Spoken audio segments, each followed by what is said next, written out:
ঈদুল আজহা উপলক্ষে 10 জোড়া Eid special train চালানোর সিদ্ধান্ত নিয়েছে বাংলাদেশ রেলওয়ে। এর মধ্যে 1 জোড়া চট্টগ্রাম রুটের কক্সবাজার ঈদ স্পেশাল ট্রেন। ঈদুল আজহা উপলক্ষে বাংলাদেশ রেলওয়ে নেয়া কর্মপরিকল্পনা থেকে তথ্য জানা গেছে।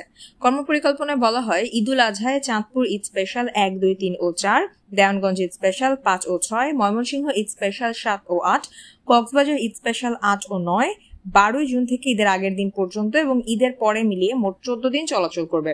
এছাড়াও পার্বতীপুর ঈদ স্পেশাল 15 ও 16 আগামী 13 থেকে 15 জুন এবং ঈদের পরে 21 থেকে 23 জুন চলাচল করবে।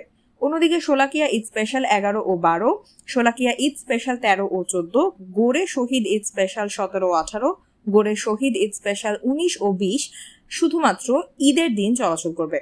এদিকে গত ঈদ উল ফিতরে চালু হওয়া কক্সবাজার ঈদ স্পেশাল ট্রেন ঈদের আগে পরে মোট 14 দিন চলার কথা থাকলেও যাত্রীদের দাবির পরিপ্রেক্ষিতে কয়েক দফায় সময় বাড়িয়ে ট্রেনটি আগামী 10 জুন পর্যন্ত চালুর কথা ছিল।